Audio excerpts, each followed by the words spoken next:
Archaeodeath, walking in the footsteps of past funerals. Welcome, Archaeodeathlings, to another Archaeodeath interview. And we are digitally connected to Sweden today to meet Frida. Hi, Frida. How are you? Would you like to introduce yourself? Hi. My name is Frida Espolin Norstein. I'm a researcher in archaeology here at Stockholm University, working on a lot to do with Viking death and burials, and particularly grave goods. Very exciting. As you know, I kind of have a passing interest in all this kind of stuff. And we met digitally at your Viva Voce examination for your doctoral thesis. But we only met in person last year at someone else's examination. So that was wonderful too. I thought I kind of know that person. But anyway, it's lovely to meet up and to have a chat about your work. So, I mean, thank you for introducing yourself. I suppose the next area to ask you is, how did you get into archaeology? What got you into studying the past through material stuff? Well, I think it was never really planned. It just sort of happened. I think I always liked history at school, but I'd done more science classes really. But then when I was going to uni, I wanted to do something that just seemed fun, really. So I thought, I'll do history. And then I was looking at, I wanted to study in England because I wanted to go somewhere else, experience something new. And I looked at different courses, and there was a course in history and archaeology in New York. And I thought, archaeology, that sounds cool. That's old things. I mean, ruins are fun, aren't they? So I applied and realized that archaeology is so much cooler than history. And it is. We try to be nice to our history colleagues and pretend to be interested in the dull book stuff. But I know it's all interesting. But yeah, archaeology has a special fascination, doesn't it? What do you think that is? What was that for you? What made archaeology so different? I mean, it is especially interesting to deal with old things, physical things. I mean, I've always liked portable artifacts, that there is something especially interesting about them. But I also think, if I'm being honest, that part of the reason why archaeology was more fun for me than history is also the community, because we do have field courses and all of that. So you get to know people in archaeology in a way that you never really do in history. And I saw the same when I went to Oslo for my master's, that archaeologists and archaeology students are generally a lot of fun to hang around with, and there's a much more of a sense of community there than in a lot of other subjects. Yes, so you've basically did 3 degrees in 3 countries. Is that right? Yeah. So why England? What was? Is it because York obviously has a great reputation as an archaeology department, and I certainly considered it as one of my choices when I was looking back in the day, which is so long ago we don't have to dwell on that. But was it England because of the reputation of our archaeologists, or was it particularly York that was the thing? No, I mean, if I'm being honest here, I knew very little about archaeology. I had a vague idea about what it was. No, I applied for quite a few different universities. I think I had Bristol with ancient history and classical archaeology as my first choice. I'm very, very glad I didn't get in now, because that would have been a very different. Yeah. It would have been very different.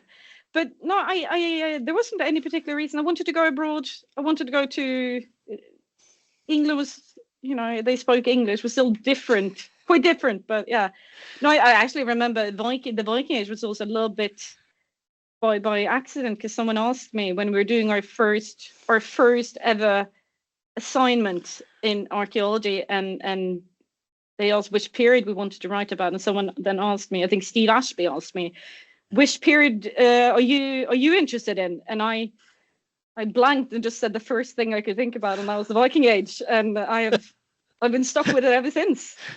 That's really.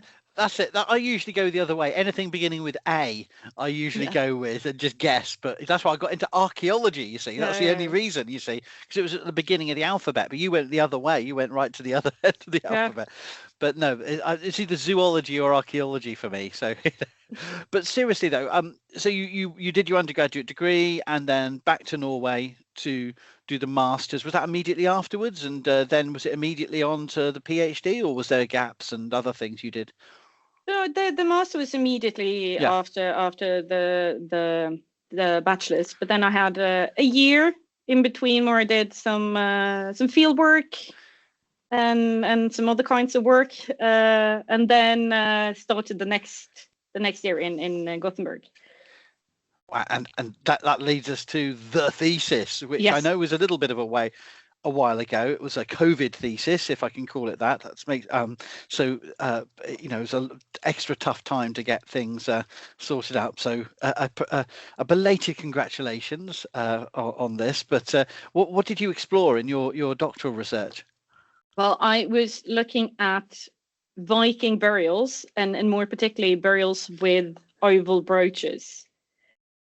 That was where we ended up. It wasn't where it started, but it kept narrowing the topic down, realizing how big everything was, and then ended up with the oval brooches.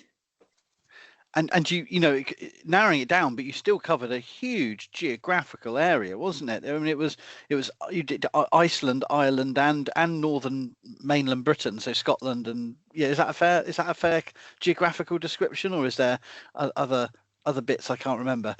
No. I mean, it was all of England, but there aren't any from the southern part. So sure, yes. yeah. So, but you know, you covered a big area of all these wonderful oval brooches, and you call them oval brooches, but I keep hearing people coming up with alternative and increasingly strange ways of describing them, and I always have heard of them as tortoise brooches or oval brooches, but I've even heard them called turtle brooches and all sorts of other things, and I just don't want to correct people because it's not my thing, but oval brooches is the preferred term, is it?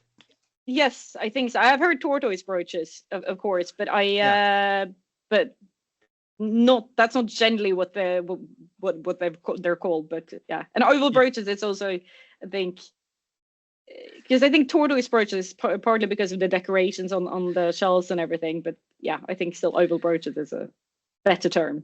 I think it is. It's simpler. There's so many terms in archaeology that are misleading, and I keep coming across new ones that students get so confused about, and it's like, well, I know what that means, but then you realize, like, another Viking period one is hogbacks, which have nothing to do with hogs or very little to do, but everyone gets confused about that because it's just a 19th century description of a shape, and people, I hear all sorts of weird sort of invented rationales for that. And yeah, so I think it's good to stay with a simple explanation for the finds. But these are the ubiquitous dress accessory for the early Viking Age. So how did you approach such a widespread artifact type? What was your, you know, looking at the burial evidence in particular?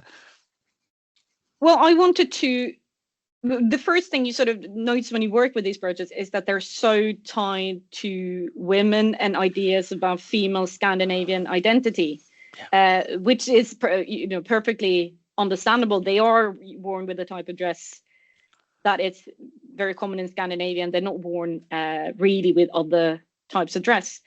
But at the same time, I often thought that their interpretation was very static and very uniform. They were always, an oval brooch sort of became equated with a Scandinavian woman almost by default. And I wanted to look more into how are these artifacts actually being used in graves, and how could they be connected to these kind of identities, or are they used in other ways that suggest they have other meanings and other functions in the graves?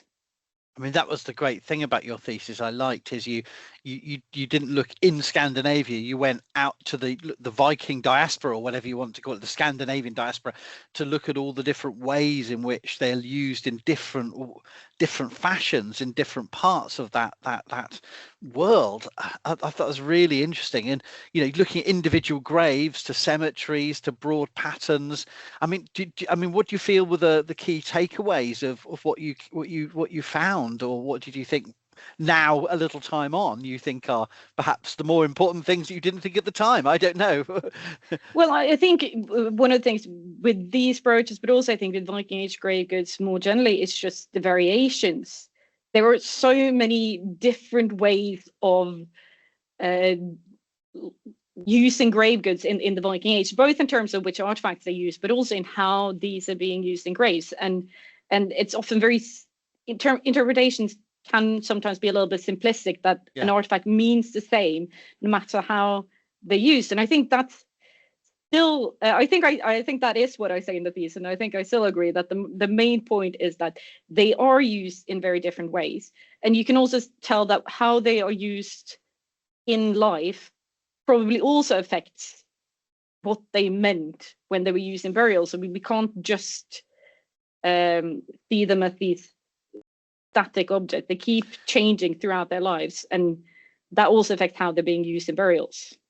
I mean, like sort of the fact that when they're going in the grave, they may have been worn by one person, more than one person. They may have been moved around. Is that type of thing you mean, or do you mean that it maps the biography of that one person onto the grave? Do you think?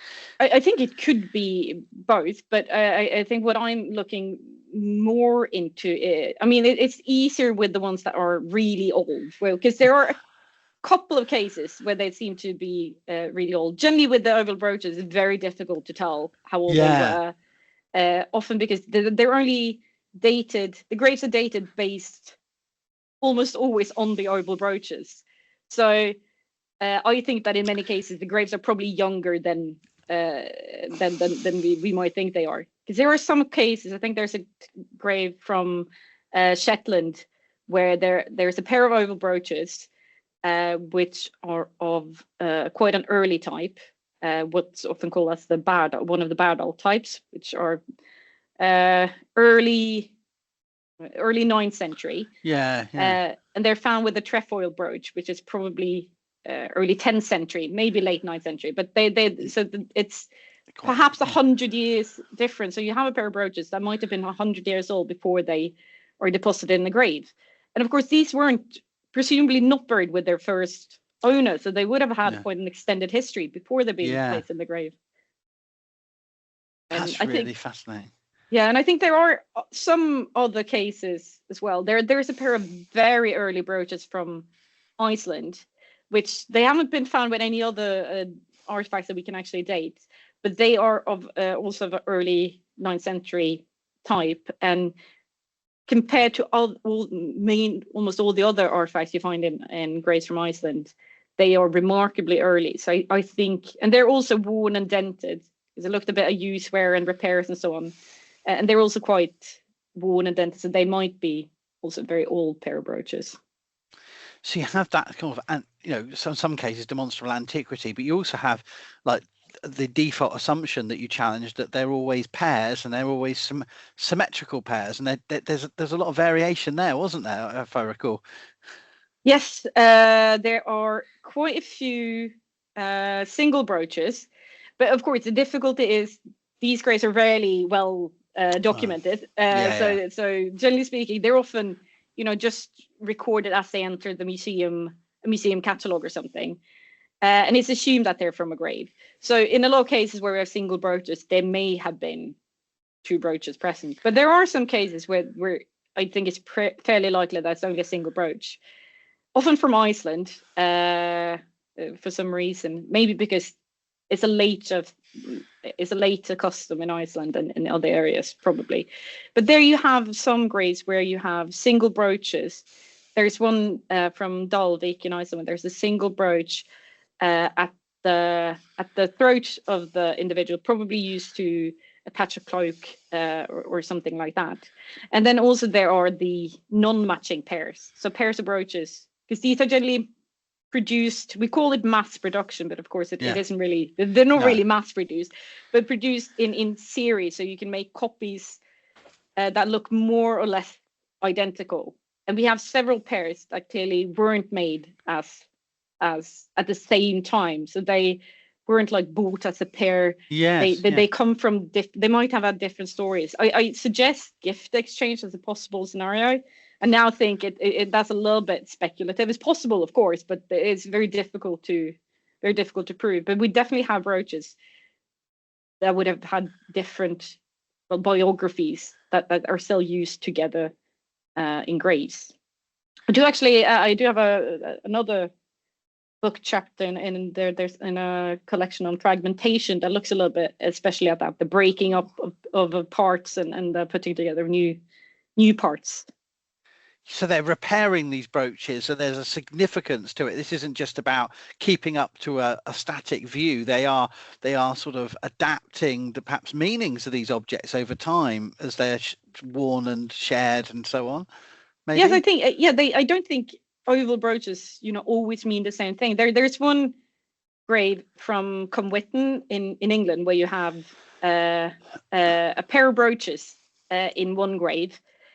And there's also a third brooch.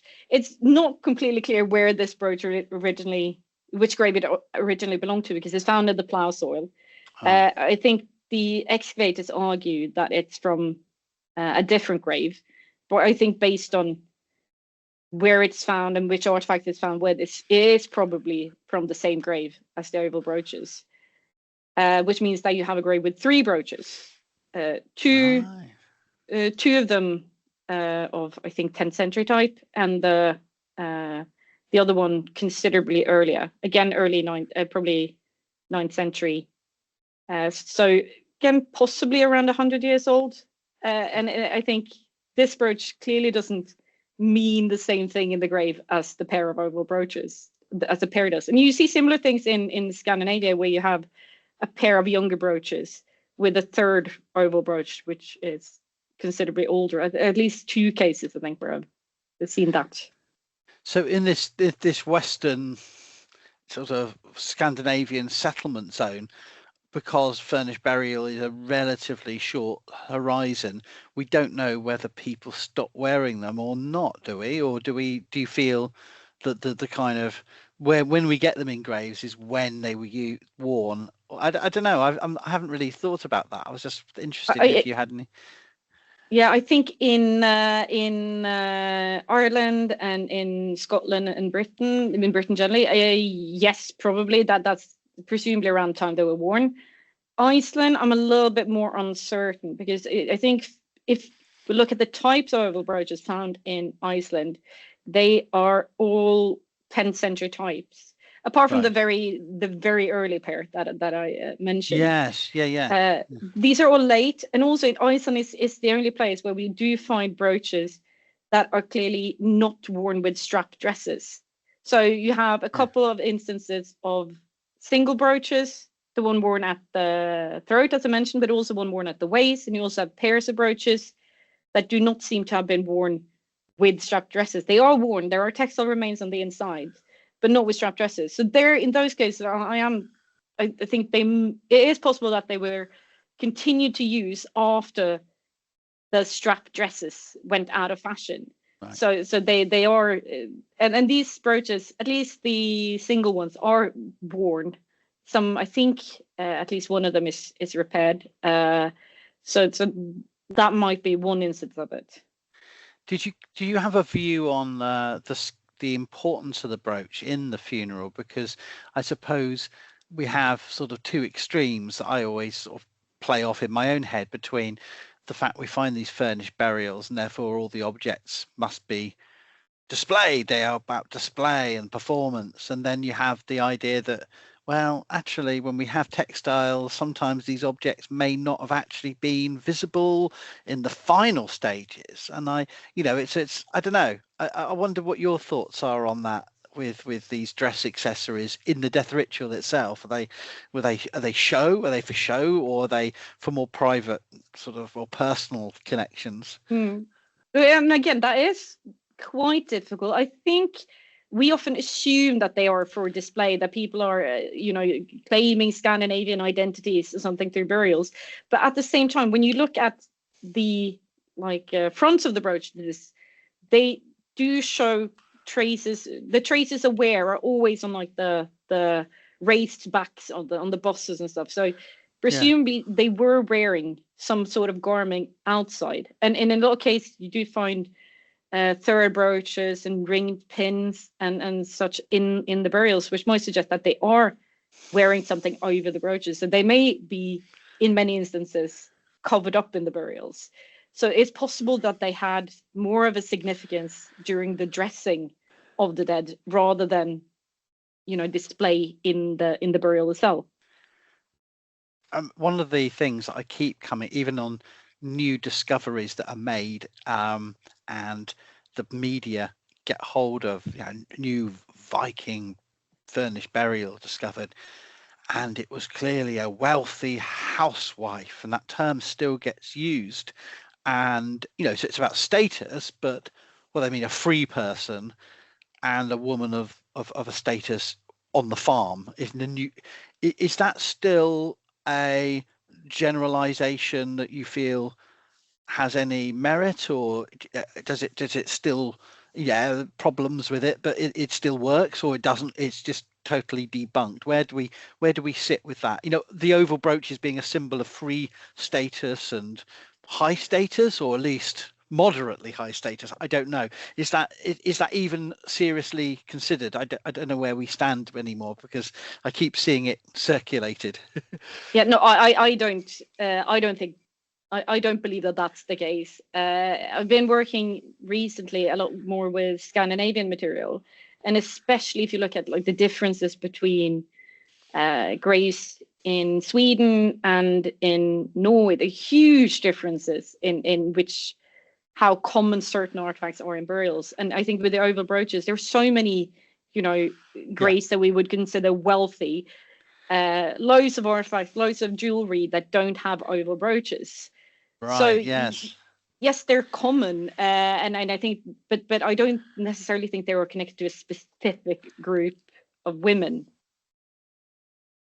That's really interesting, isn't it? Because I don't know, maybe people's idea in that regard comes very much from a late 18th, 19th century idea of women's dress, that, like, my dear, my daughter, you can't go out of the house without your pair of oval brooches, darling. You know, what will people think? In this kind of very regulated, everyone had, exactly the same type of costume, a folk costume.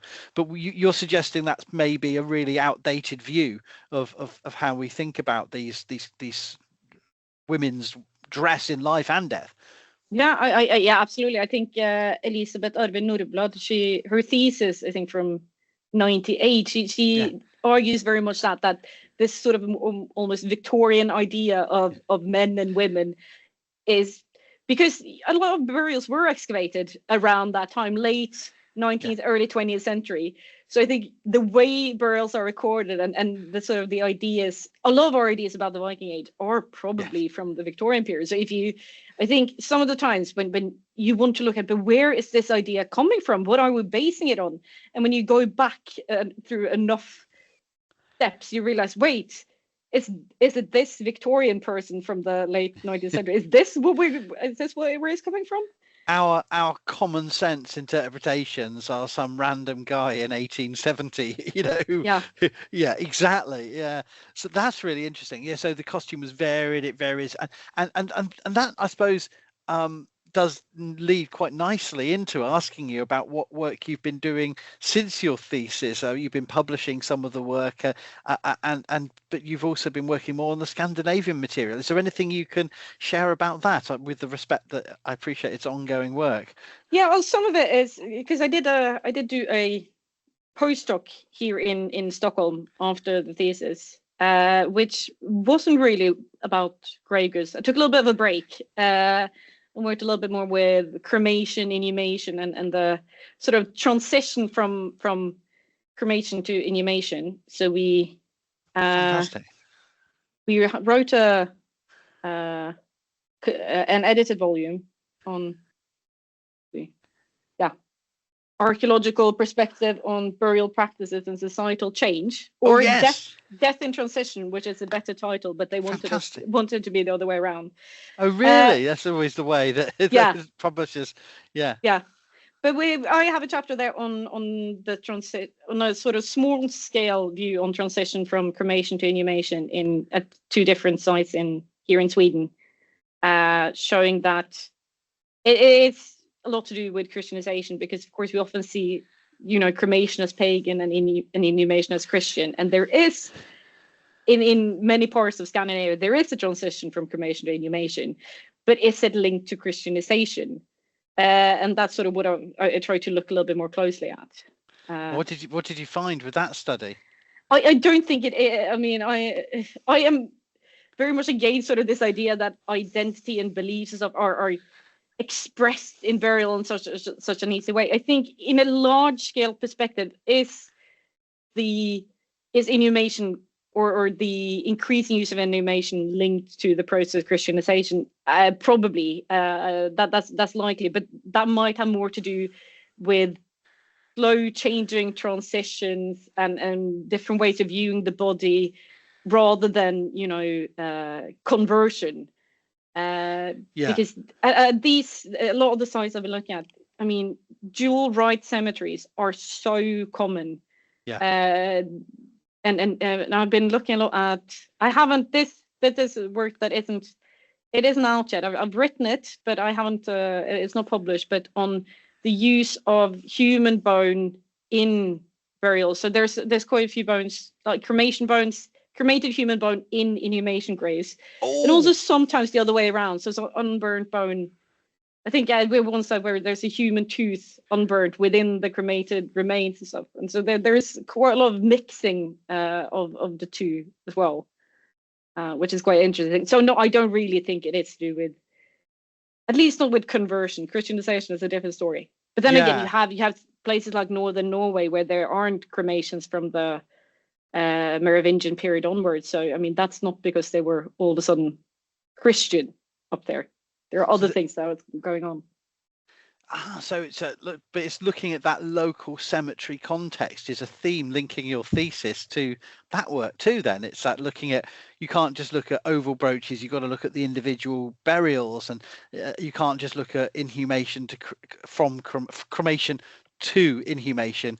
You've got to look at that local context. It seems to be a theme, doesn't it, in a lot of I do. I've realized that also. I am very very concerned with scale and how sort of the ground up approach. Basically, you have to understand what's going on down here before you can try and see how can we interpret it at the higher level.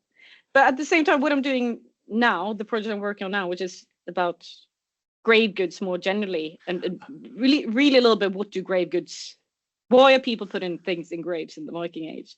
There I am trying to deal with a large scale perspective. So I think I have, I don't know, 1,200 graves or something like that, doing a lot of statistical analysis or multiple correspondence analysis to try and understand which artifacts are found together, and especially at the moment looking a lot on regional variation between graves in Britain, Ireland, Iceland, some in different places in Norway and Sweden, and also a Danish site to see what's going on there.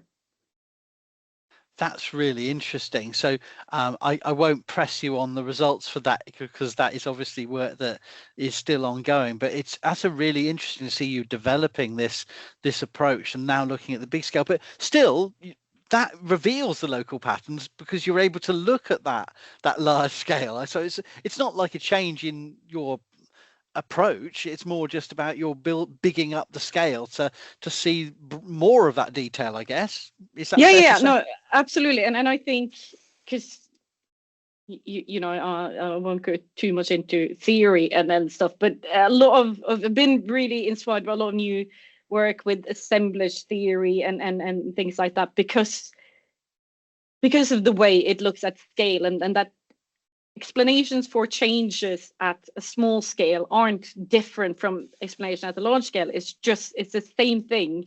They're part of the same processes, and they shouldn't be disconnected from each other. So I realized that I didn't, it wasn't a conscious decision, but I'm looking back at most of the things I write, and I do really often work with loads of different scales at the same time, which makes everything too long and difficult to fit into a single paper. But yes, but I think that's a broader point, isn't it? And the burial archaeologists are always doing this in different ways. We're trying to realize we're looking at, it's a very distinctive archaeological context that reveals decisions made by survivors about a process that is quite temporally fixed. Yes, it's not. We always say it's not. Death is not an event, but it is a process that's can drag out for years, but it is within relatively tight parameters, and so you have that detail, but you've also got such a rich range of evidence that we have to constantly tack between different scales of national or international, regional, local, and I think that's really it's not easy, is it? It's not easy to there's no easy soundbite interpretations, and I find this the constant struggle, but the joy of dealing with this data and the privilege of being able to work with the work that so many archaeologists have built up this data set so that we can start to build on that new interpretations. I don't know, that's just my thoughts on it. Yeah, no, and I think trying to understand how they work together, how a single grave is connected to a cemetery, how that cemetery is how that fits within local practices, and how does that fit within larger scale, and because I think that's what I'm sort of seeing now with the large scale, that there are regional differences. The thing that is also very obvious is that there's so much variation. There are no rules for what you can put in a grave. There are absolutely certain patterns, but it isn't. There definitely aren't set rules that people were following here. They are improvising and doing a lot of different things. And do you think that while a lot of scholars have talked about that variation and see it as, not necessarily almost like a defining characteristic of early medieval burial practice more broadly, but also Viking period, practices as a specific subset of that? Do you think that's just a universal of humanity, or do you think it's something very specific about the kind of what's going on in the Viking Age? I don't really know where. I mean, I think it is. I think some of the variation, the amount of things you can have in a single grave in the Viking Age is quite extreme. But then again, there are so many graves that have very, very little or nothing in them. So and that's very, very common as well. Here in Sweden, in particular, some cremation graves have there are hardly any artifacts in them. And of course, that doesn't mean that these were poor people or anything like that. It's just that this is a different way of doing it. But then you also have graves like some of the Birka graves where there are over 50 different types of artifacts within the grave, and there's so many things in them, and I think that is I'm not going to say I know how it looks like in every other period, but that seems like a bit extreme and something you do see in a lot of quite a few different Viking Age graves. I mean, there's an obvious question in that regard. Do you feel we've perhaps put too much or put a lot of emphasis in studying certain categories over others? Do you feel we have neglected categories of material because they don't survive particularly well, or they look so mundane and boring that we just go, Yeah,